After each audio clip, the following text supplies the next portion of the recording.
şimdi geldik Tiber Nehri'ni ve Tiber Adası'nı anlatacağım sizlere. Şimdi Gerçekten Tiber Nehri kıyısında Sığır Pazarı denilen Marcellus tiyatrosu arkamızda.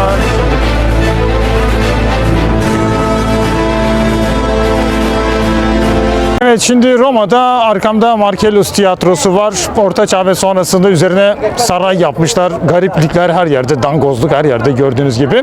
Burası bir kompleks. Onu sizlere anlatacağım. Kameralarımızı çevirelim.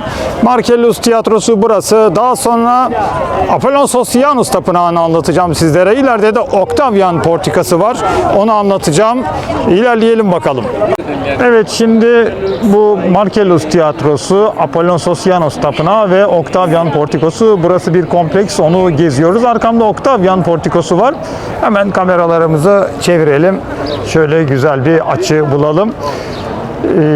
Portikonun giriş bölümü burası. Şimdi burası Campus Martius bölgesi ve buraya silahlı asker giremiyordu. Cumhuriyet surlarının dışarısındayız.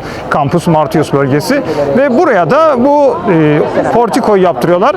Portikonun giriş kapısı, anıtsal giriş kapısı aslında şu an gördüğünüz. İç tarafta da bir kilise var. Çünkü neden? Bunun içerisinde tapınaklar vardı. Yani Roma döneminde anıtsal bir giriş kapısı, bir planını vereceğim ben size. İçeride tapınaklar vardı. Sonra o tapınakların yerine bu kiliseyi inşa ediyorlar. Birçok yerde yaptıkları gibi. Anadolu'da da biz bunu çok kez görüyoruz. Milattan önce 146 senesinde Quintus Caecilius Metellus inşa ettiriyor bu portikoyu. Büyük İskender'in Granikos Savaşı'nı anlatan bronz heykel grubu vardı. O heykel grubu da bu portikonun içerisine koymuş Romalılar. Romalılar çok severler zaten böyle. Oradan buradan bir şey getirelim, koyalım işini. Augustus'un kız kardeşi Octavian'ın adı veriliyor. Çünkü neden? Augustus buraya restore ettikten sonra da onun adı veriliyor buraya. Şimdi buradan da kompleksin diğer bölümü Apollon Sosianus tapınağına gidiyoruz. Evet, arkamda Apollon Sosianus tapınağını görüyorsunuz. 3 tane sütunu kalmış. Burada da Marcellus tiyatrosu. Kameralarımızı çevirelim. Şimdi görüyorsunuz Apollon Sosianus tapınağının 3 tane sütunu ve Marcellus tiyatrosu. Kompleksin diğer parçası Apollon Sosianus tapınağındayız.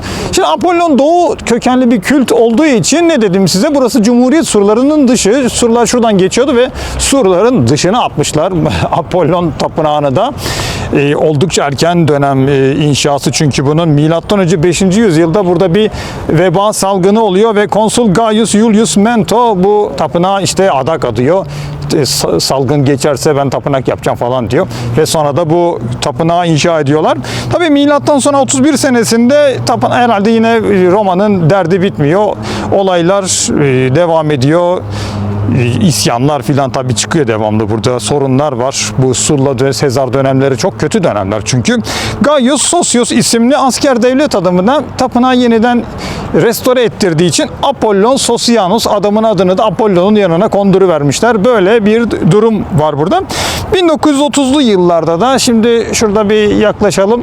Şurada biliyorsunuz, görüyorsunuz biraz kazı yapılmış burada. Hala şimdi bir şeyler devam ediyor burada. Burada yapılan kazılarda 30'lu yıllarda Tanrıça Bellona'nın tapınağı bulunuyor. Roma katman katman üstüne 3 tane sütunu kalmıştır. Apollon Sosianus tapınağının. Evet, Marcellus tiyatrosunu anlatacağım şimdi sizlere. Kısaca tabii, daha detaylı anlatırız bunları. Bunlar çok önemli yapılar. Orsini ailesinin sarayı var üstünde. Yani dangozluk, dediğim gibi her yerde işte ben tiyatronun üstüne saray yapacağım demiş. Gerçi o zaman öyle bir bilinç falan yok ama işte Roma'ya gelenler bazen bunu kolezyum falan sanıyorlar. Değil tabii ki, burası bir antik tiyatro. Julius Caesar tarafından başlanıyor aslında bunun inşasına, fakat amaç Pompeius tiyatrosunu geçmek. Bizzat kendisi de orada bıçaklandı zaten. O da tarihin bir cilvesi. Caesar ölünce tabii burası atıl durumda kalıyor. Augustus devam ediyor. Bitince de erken yaşta ölen Augustus'un damadı var, Marcellus, onun adını veriyor. Burası ilginç bir şekilde nedir onu da söyleyelim. İmparator Nero'nun, biliyorsunuz, o dünyanın en iyi sanatçısı olduğunu filan düşünür. Onun ilk kez sahneye çıktığı yer burası. Nero için de ilginç şeyler de söylenir. Burada mı oldu bilmiyoruz ama sesinin o kadar kötü olduğu söylenir ki onu dinlememek için insanlar işte tiyatrodan aşağı atlıyorlarmış. Hatta doğum yapan kadınlar bile dışarı çıkartılmıyormuş.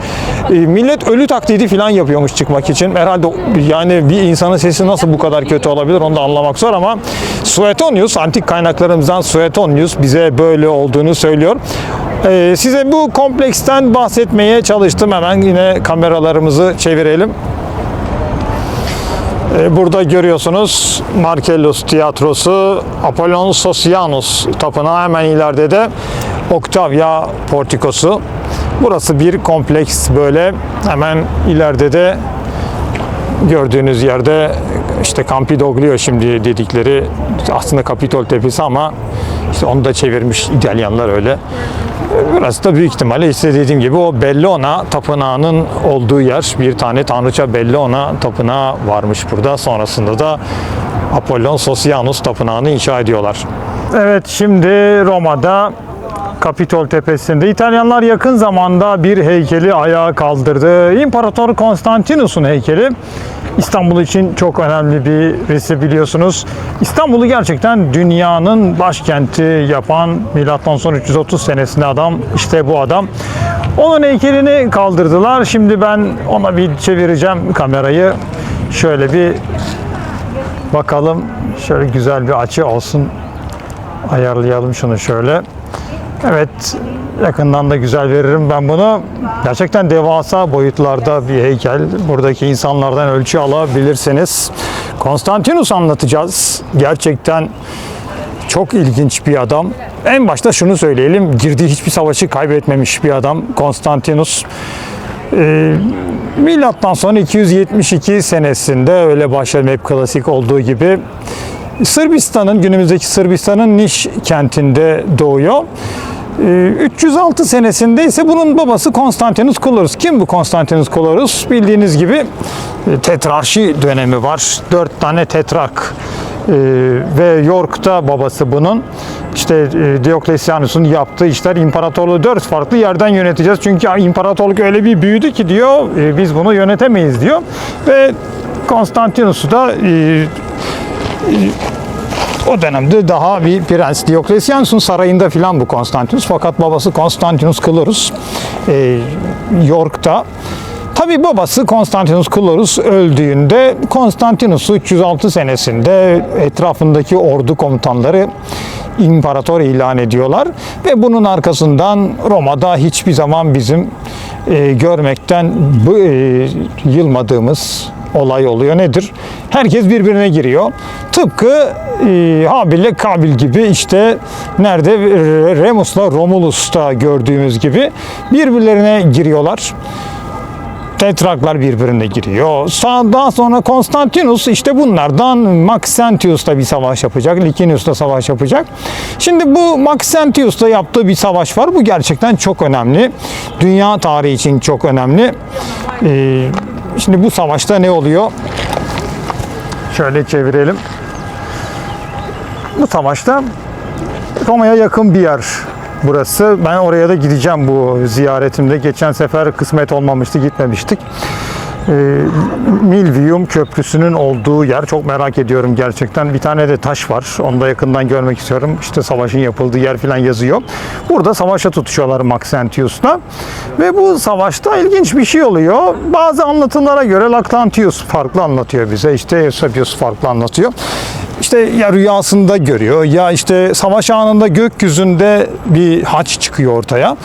Diyor ki işte diyor haçla diyor savaşı kazanacaksın diyor. Bu haçı diyor kalkanlarına kazırsan diyor savaşı kazanacaksın diyor. Şimdi ve bunu yapıyorlar ve gerçekten de Konstantinus savaşı kazanıyor. Tabii işte bunun arkasından bu savaşın ardından sonra Licinius'la birlikte 313'te Milano Fermanı'nı imzalıyorlar ve Hristiyanlığa artık serbestli geliyor. O zamana kadar Hristiyanlar nerede bulunursa öldürülüyordu. Böyle bir durum var. Fakat bu olay olaydan sonra artık Hristiyanlar serbestlik kazanıyorlar istedikleri yerde. Fakat resmi din olmuyor, onu söyleyelim. Resmi din olması Theodosius dönemini bulacaktır. Konstantinus'un saltanatı burada devam ediyor. Ne dedik? Licinus'la birlikte yaptılar bu 313 Milano fermanını. Maxentius'u def ettiler. Şimdi Maxentius'u yendikten sonra yaptığı zaten bu Konstantinus zafer takı var. Bir fotoğrafını veririm. Mesela o takın üzerinde hiçbir Hristiyan sembolü yok. Hatta paganvari unsurlar olduğunu söyleyenler de var. O biraz tartışmalıdır sanat tarihi açısından ama şimdi bu bir garip. Yani şunu söylemek istiyorum. Konstantinus'un gerçekten Hristiyanlığa bakışı evet hoşgörülüydü ama kendisinin Hristiyan olup olmadığı konusunda olan tartışmalardır bunlar. Konstantinus'un zafer takının üzerine herhangi bir Hristiyan sembolünün olmaması. Ama bu biraz da bence doğal olabilir. Çünkü daha Hristiyan olmadı, en azından hoşgörü sahibi. Kendisi bizzat Konstantinus Sol Invictus kültüne bağlı, güneş kültüne bağlı yenilmez güneş tarikatı dini, bunların Mitras dini de aslında bunu söyler hep. Apollon kültüyle de bağlantılı olan yenilmez güneş, Sol Invictus'a bağlı Konstantinus, biz bunu biliyoruz. Nitekim burada da yüzüne bakarsanız, ben şimdi bu yakından fotoğrafını vereceğim. Şunu da söyleyelim. İtalyanlar bu heykeli ayağa kaldırdılar ama heykel aslında başı vardı bunun. Ayakları filan vardı. Maxentius Bazilikası var Roma Forumunda. Oraya da gideceğiz. Orada buluyorlar. Bunları Kapitol Müzesi'nde şu an onlar. İşte onların replikalarını koyup birkaç parçaya da ekleyip ve o zaman gerçekten böyle gözüküyorduğunu anlamış oldular. Ve şimdi kısa bir arada vereceğim. Devam edeceğiz Konstantinus ama heykelden biraz bahsetmek istiyorum. Çünkü heykelin şekli bir garip. Biraz az önce dininden de bahsettik Konstantinus'un. Heykele baktığınız zaman, şimdi çevirelim. Biraz da öyle konuşalım. Çünkü bazı takipçilerimiz de kızıyor. Niye kendini hep gösteriyorsun filan diyorlar. Şimdi surlarda filan gezdik geçen, işte İstanbul surlarda değil de İstanbul içinde gezdik. İşte ya etrafı niye göstermiyorsun filan dediler ama etrafta da ya gösterilecek binalar maalesef yapılarda çok güzel değiller. Yani kendimizi güzel bulduğumuzdan filan demiyorum. Yani gösterilecek çok bir şey olsa etrafta ben size tabii ki gösteririm de antik bir yapı, Roma'dan kalma bir yapı veya işte güzel Osmanlı yapısı bile yoktu etrafta. Neyse şimdi Konstantinus'a bakalım, fazla uzatmayalım, biraz dertleştik. Jüpiter gibi yapmış kendisini. Dikkat edersiniz, şöyle yaklaşalım. Ben size Jüpiter Optimus Maximus'un böyle tapınaklardaki bir heykelinin resmini de vereceğim. Bir elinde küreyi tutuyor Jüpiter. Şimdi kendini Jüpiter gibi yaptırması da aslında pagan kültüne biraz vurgu yapıyor burada. Hani adam aslında bu heykeliyle ben paganım diye bas bas bağırıyor. Ve bunu yaptırdığı dönemde Maxentius Konstantinus Bazilikası, ki bu büyük ihtimal 320'leri falan buldu bu bazilika ve o dönemde eğer Hristiyan olsaydı diyorlar, gerçekten zaten adam kendini bunun gibi yaptırmazdı, böyle Jüpiter gibi yaptırmazdı. Yani Konstantinus aslında Hristiyanlığı biraz da şundan da istiyor anlaşılan. Çok akıllı bir yönetici. Şimdi diyor ki bir tarafta Hristiyanlık da olsun, bir tarafta paganlık da olsun. Ben devleti iki din barış içinde yöneteyim. Çünkü devlette dini bütünleştirmek de önemlidir. Nitekim daha sonra Hristiyanlığa serbesti verdikten sonra biliyorsunuz ne olacak? Şimdi bir bakacak, Hristiyanlığa serbesti verdi ama Hristiyanların içerisinde de kavgacılar çıktı. Arius çıktı ortaya. Arius'u da bu sefer ortalığı mahvediyor. Arius neydi? Ondan da kısaca bahsedelim. Yeni takipçilerimiz için eski videolarımızda bizzat İznik Konsili'ni anlattığımız ve bu olayları detaylı incelediğimiz güzel bir videomuz var. 40 dakika filan. Bize katlanabilirseniz çok güzel bilgiler edinebilirsiniz. Yani kanalımıza takip etmenizi isterim ve siz de çok şey faydalanabilirsiniz. Bizde bilgi çok, tasla gelene tasla, kamyonla gelene kamyonla bilgi var bizde. Şimdi o İznik Konsili'ni niye yapıyor? İşte yine bu. Bu ne yaptı? Paganlıkla Hristiyanlığı iki kefeye koydu. Ben böyle yürütürüm. Baktı bir süre sonra Hristiyanlar yükseliyor. Fakat Hristiyanların içerisinde de kavga var. Arius ortalığı karıştırıyor. Arius biraz İslam inancı gibi düşünüyor Hristiyanlıktaki. Garip. Yani bu İsa diyor, yani diyor Tanrı Hazreti İsa diyor, yani bir Tanrı olamaz diyor, bu bir doğruldu diyor, bu insan diyor, bunu diyor insanlar gördüler diyor, etten kemikten diyor. Bu diyor peygamberdir diyor yani. Arius. Tabii kilise bunu anında aforoz ediyor. Kavgalar çıkıyor kilisenin arasında. Konstantinus tabii bu olaylara şaşırıyor. Ya diyor, şimdi tam biz bu Hristiyanlığı bulduk, üzerinden yürüyoruz ama Hristiyanlar da içinde kavgaya başladı. Biz en azından dini tekelde tutalım diye İznik konsilini yaptığı düşünülüyor. Konstantinus'un böyle bir durum var. Şimdi 325'te yapıyor İznik konsilini ve konsil toplanıyor. Daha sonrasında da işte aforoz filan ediyorlar Arius'u. Tabii diyorlar ki tamam biz Arius'tan kurtulduk ama kazın ayağı öyle değil. Ben bu videoda da ben bunu anlattım. O iş öyle olmuyor. Ben bunu tanımıyorum. Bunu aforoz ettim olmuyor. Arusçular devam ediyor. Sonra bizzat Arusçu imparatorlar gelecek ortaya. Valens, İmparator Valens Arusçu bir imparatordur. Edirne'de Hadrianopoli Savaşı'nda ölmüş imparator. Konstantinus'a geldiğimizde 325'te İznik konsilini yaptı. En azından Hristiyanlığı tek elde tutalım, dağılmasın imparatorluk. Yani tam da toparladık. Çünkü bütün ardıllarını öldürmüş. Onunla birlikte imparatorluk iddiasında olanları, işte tetrarşi bitmiş, tek başına yönetiyor ve bunu bizzat Kolezyumun yanındaki o Konstantinus Zafer Takı'nda da okursunuz. İşte biz barışı getirdik devlette der ki bu Augustus da bunu yapmıştır. Gerçekten de yapmıştır Konstantinus. Şunu da ekleyelim. Hiçbir savaşı kaybetmemiş bir imparator Konstantinus. Licinius da Üsküdar'da yaptığı savaşı kazanıyor. Maxentius da bu Milvium'da yaptığı savaşı kazanıyor. Biraz gaddar da bir imparatordur. Maalesef karısını hamamda haşlayarak öldürmüştür. İşte bir kıskançlık, işte karısının galiba oğluyla, üvey oğluyla bir ilişkisi olduğunu biliyor ve o zaman da onu kadını hamamda haşlayarak öldürmüş, işte oğlunu da öldürtmüştür. Böyle de gaddar bir adam Konstantinus. Tabii şimdi 325'te İznik konsili oldu. Devlette dini toparlamaya çalışıyorlar. Bu bütün yanındaki işte ona ortak olan imparatorla ortak olanları öldürdü ve tek başına imparatorluğu yönetiyor. İmparatorluk için ayrı bir karar veriyor. İşte o karar nedir? İstanbul'u Roma İmparatorluğu'nun başkenti yapıyorum ben diyor. Şimdi bu kararı neden verdiği hep tartışmalıdır. Gerçekten ilginç yani, fakat bazı şekilde anlaşılabilir. Yani önce şunu söyleyeyim. İstanbul'u imparatorluğun başkenti neden yaptığını hiçbir zaman bilemeyeceğiz. Bunu önce bir kenara koyalım. Yani bu adamı bir gün bulup kaldırıp soramayacağımız için bunu bilmiyoruz. Bazı görüşler var. İmparatorluğun doğudaki emellerinin olduğu, yani emelleri doğuda imparatorluğun, zenginlikler doğuda. İmparatorluk batıdan yönetilemeyecek kadar doğuya yüzünü döndü diyen var. Böyle görüşler var. Bunun yanında Hristiyanlık almış yürümüş. Gittikçe de yükseliyor. Dediğim gibi çok akıllı bir yönetici. İmparatorluğun başkentini belki de pagan olan, doğuştan pagan olan bir Roma'yı Hristiyan başkenti yapamayacağını anlıyor ve imparatorluğun diyor yepyeni bir başkent yapalım. Burasında İstanbul olsun ve biz kenti kuralım buraya diyor. Yani daha doğrusu İstanbul'u inşa edelim. Yeni bir başkent inşa edelim diyor.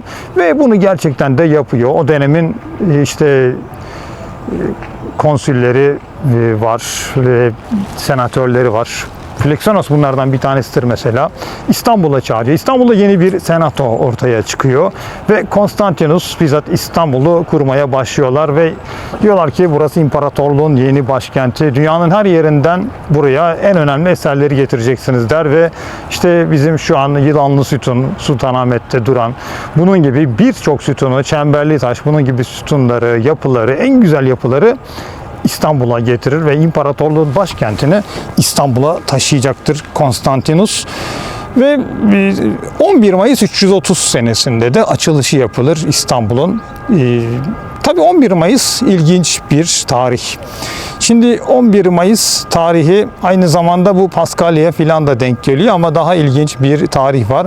Mokios diye bir şehit var İstanbul'da. İstanbul'da şehit edildi. Bu Dioklesianus döneminde ve tam 11 Mayıs'ta şehit edildi. Bizim Koca Mustafa Paşa taraflarında oraya gidip ben size anlattım. O bir Mokios Kilisesi vardı. Günümüzde Çukurbostan diye biliyoruz biz Koca Mustafa Paşa tarafındaki o büyük açık hava sarnıçlarından bir tanesini. Daha önce de bir Zeus veya Jüpiter tapınağının olduğunu biliyoruz. Şimdi Dioklesianus döneminde orada Mokios isminde birisi şehit ediliyor Dioklesianus tarafından ve o dönemde de Konstantinus Dioklesianus'un bir generali buraya gidiyor. Konstantinus da bu olayı büyük ihtimal şahit olduğu biliniyor. 11 Mayıs'ta Dioklesianus tarafından o Mokios, Koca Mustafa Paşa'da o Mokios Kilisesi'nin olduğu yerde, günümüzde Çukurbostan olan yerde bir kilisenin vardı. Orada şehit ediliyor. 11 Mayıs'ta ama dediğim gibi Konstantinus'un bizzat kentin kuruluşu için 11 Mayıs'ı seçmesi de ilginç bir şey. Bu buradan düşündüğünüz zaman da gerçekten Hristiyan olmuş olma ihtimali de artıyor böyle bir şeyin üzerine. Orası da çok ilginçtir Koca Mustafa Paşa'daki yer. Ben hep toplumsal bilinç, toplum hafızasından bahsediyorum size. 90'lı yıllarda filan bile mesela oradaki insanlar bölgeye kilise mevkii diyorlardı.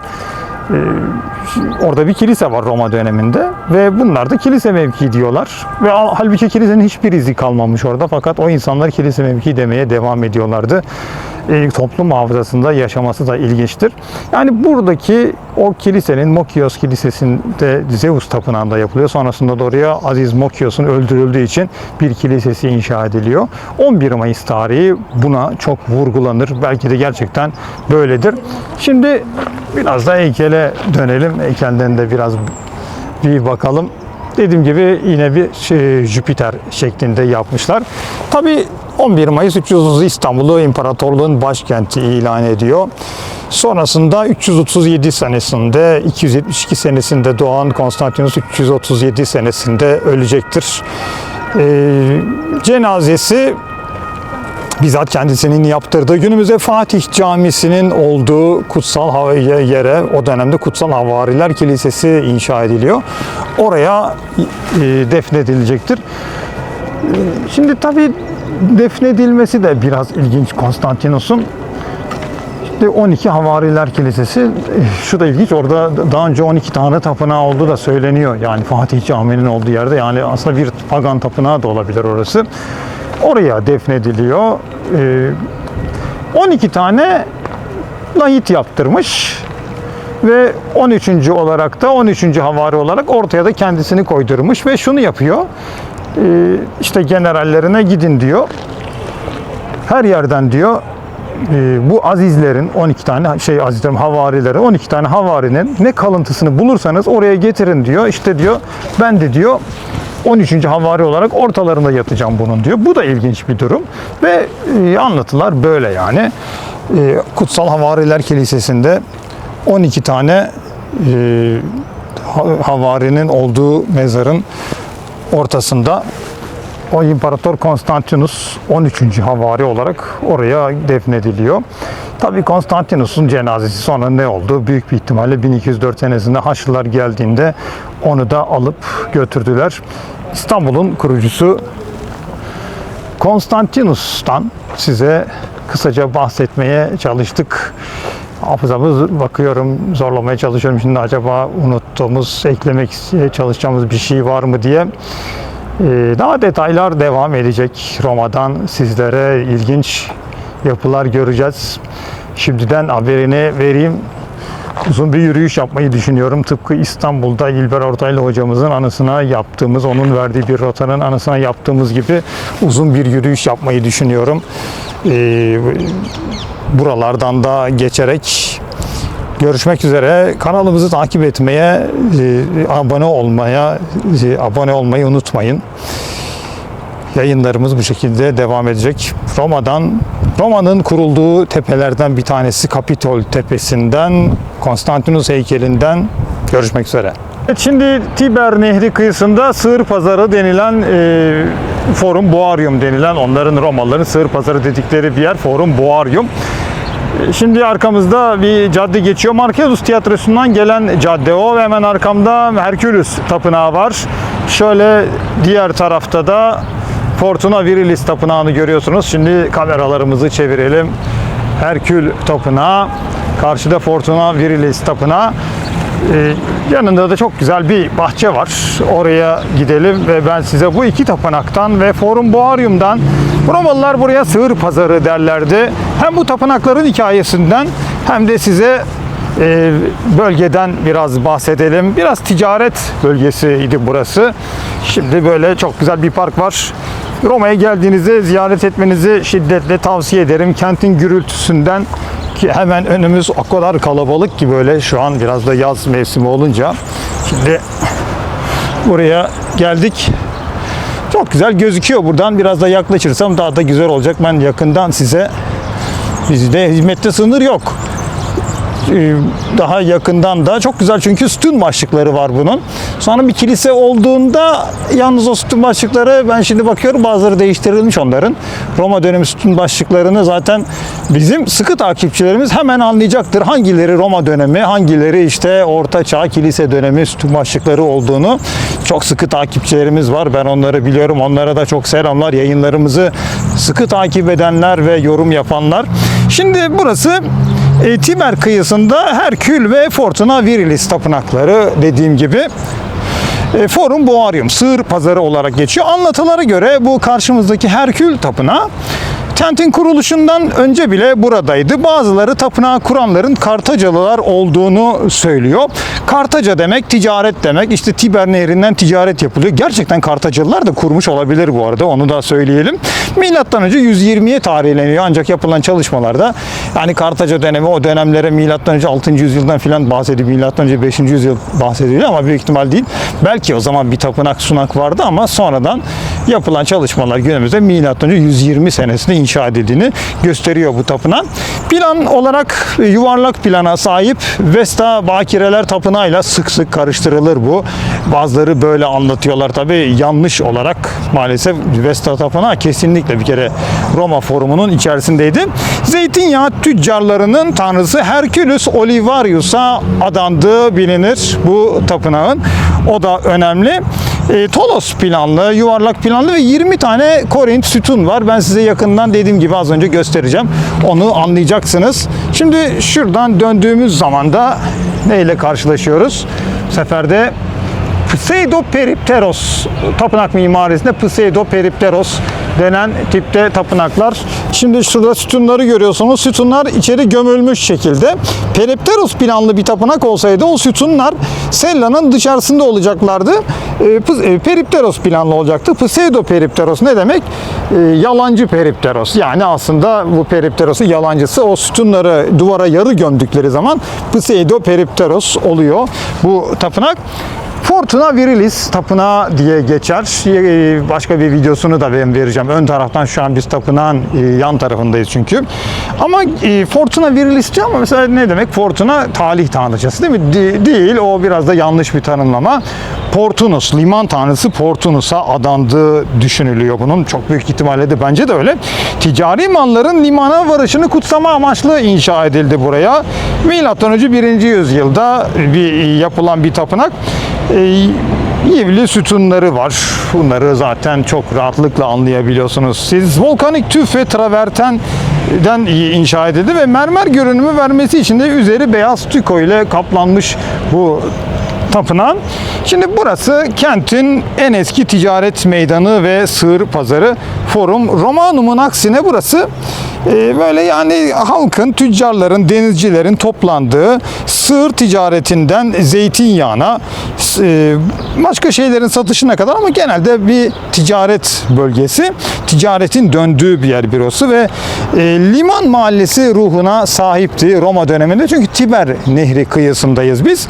Tabi dini, efsanevi önemi Forum o da var. Forum Tanrı Herkül'ün Gerion'un sığırlarıyla geçtiği rotada kabul ediliyor. Ona adanmış bir sunağa, işte tapınaklara ev sahipliği yaptığını da biz biliyoruz. Forum Boarium'un dediğim gibi ticari bir bölge ve ticaret, iki tane işte ticaret birisi liman, Portunus'a adanmış. Liman tanrısı, limana işler yolunda gitsin diye. Biraz Roma dini öyledir zaten. Yani Roma dininden kısaca bahsetmemiz gerekirse günümüzde işte ahiret için mesela insanlar, din mesela ne diyor? İşte şöyle yapmanız lazım, bunu yapmanız gerekirken Roma dininde şu var. Roma dininde işim rast gitmez. Öbür tarafı yani cennet cehennem kavramı onlarda olmadığı için gittiklerinde zaten bir dertleri yok. Onlar dünya ile hep alakalılar ve yaptıkları her şey dünyanın üzerine. O yüzden de tapınakta Portunus işte limanda işler rast gitsin. Bu tarafta da Herkül Olivarus diyor mesela, işte zeytinyağı iyi getiriyorlar. Ve Tiber Nehri'nden de ben size kısaca çok güzel bahsedeceğim zaten az sonra. Tiber Nehri'nde ve orası da portikoları falan var. Bir limanı var. Liman duruyor. Ona bir bakacağız şimdi. Yürüyüşümüze devam ediyoruz. Roma'dan yayınlarımız devam edecek. Şimdi geldik Tiber Nehri'ni ve Tiber Adası'nı anlatacağım sizlere. Gerçekten çok ilginç. Neden ilginç? Birincisi şu, arkamdaki Tiber Adası üzerinde günümüzde bir hastane var ve antik çağda da burada Asklepios Tapınağı vardı. Yani sağlık kültüyle alakalı olan bir yer. Toplumsal hafıza hiçbir zaman değişmiyor dediğim gibi. Az önce de size anlattığım gibi, Konstantinus heykelinin yanında anlattığım gibi. Şimdi Tiber Adası başka bir şeyden daha dolayı çok ilginç. Bizzat Roma'nın burada olduğumuz yerde kurulmasıyla alakalı Tiber Adası bununla doğrudan bağlantılı. Neden diyeceksiniz? Şimdi biz hep ne diyoruz? Büyük, güzel, önemli kentler, önemli yolların kesişim noktasında kurulmuştur diyoruz. Burası da denizden doğuya doğru giden, denizden giriyorsunuz, Ostia'dan geliyorsunuz, Tiber Nehri'nin kenarından giden bir tane yol var. Bu yol Tiber Nehri kenarından gidiyor. Şimdi elde var bir.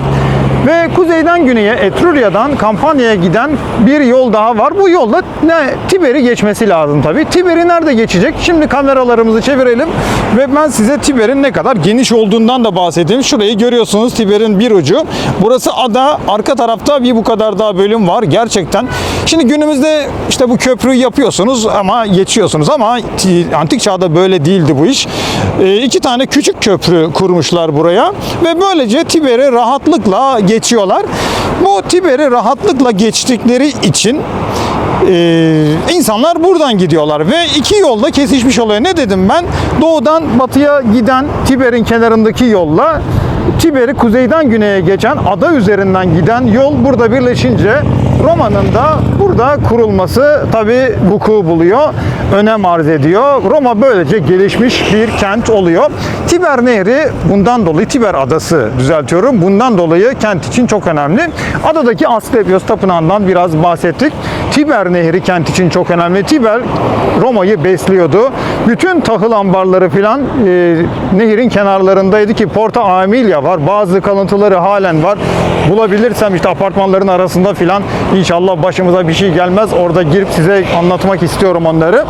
Şimdi Porta Aemilia dediğim gibi Tiber kıyısına bazı antrepolar filan var. 180 bin ton tahılın buraya getirildiğini biz biliyoruz. İmparatorluk döneminde Ostia'da buraya gemilerle getiriliyorlar ve Tiber kenti besliyordu. Şimdi Tiber'den bahsettik. Adadan bahsettik. Tiber Adası'nın kuruluşuyla alakalı ilginç bir de bilgi var elimizde. Bu da nedir? Titus Livius tabii kaynağımız. Biz şimdi onun yalancısıyız. Öyle söyleyeyim. Çünkü dediği biraz da tuhaf bir şey ama ben en azından Titus Livius'un bu anlattığı bilgiyi bilmenizi istiyorum. Çünkü tarih böyle bir şey.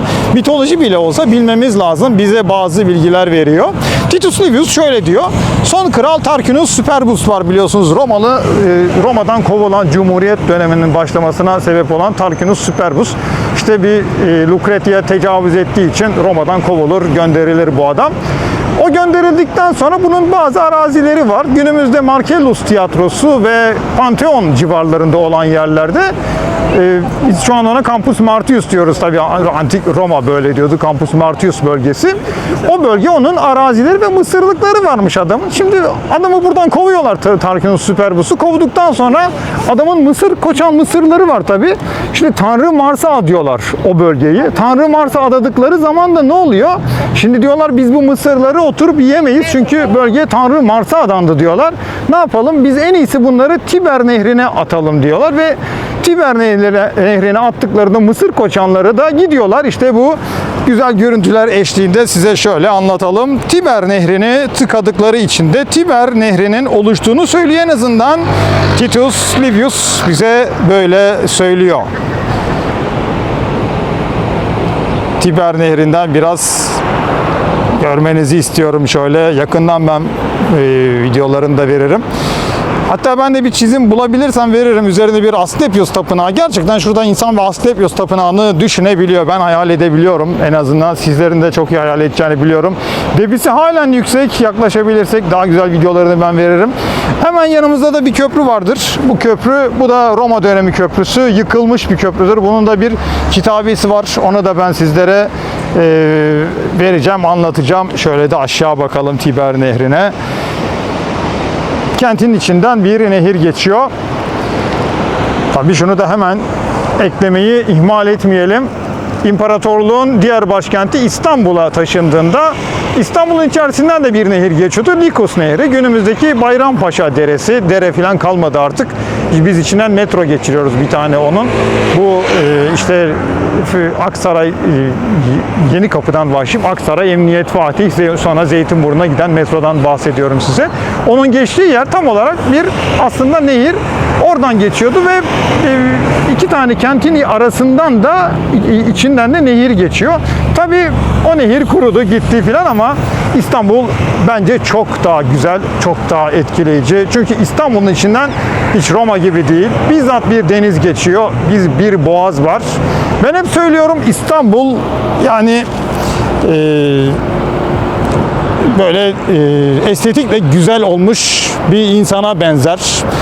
Doğal güzel değil de daha doğrusu başka kentler düzeltiyorum. İstanbul değil başka kentler estetikle güzel olmuş bir insana benzerler. Fakat İstanbul'un öyle estetiğe, makyaja falan ihtiyacı yoktur.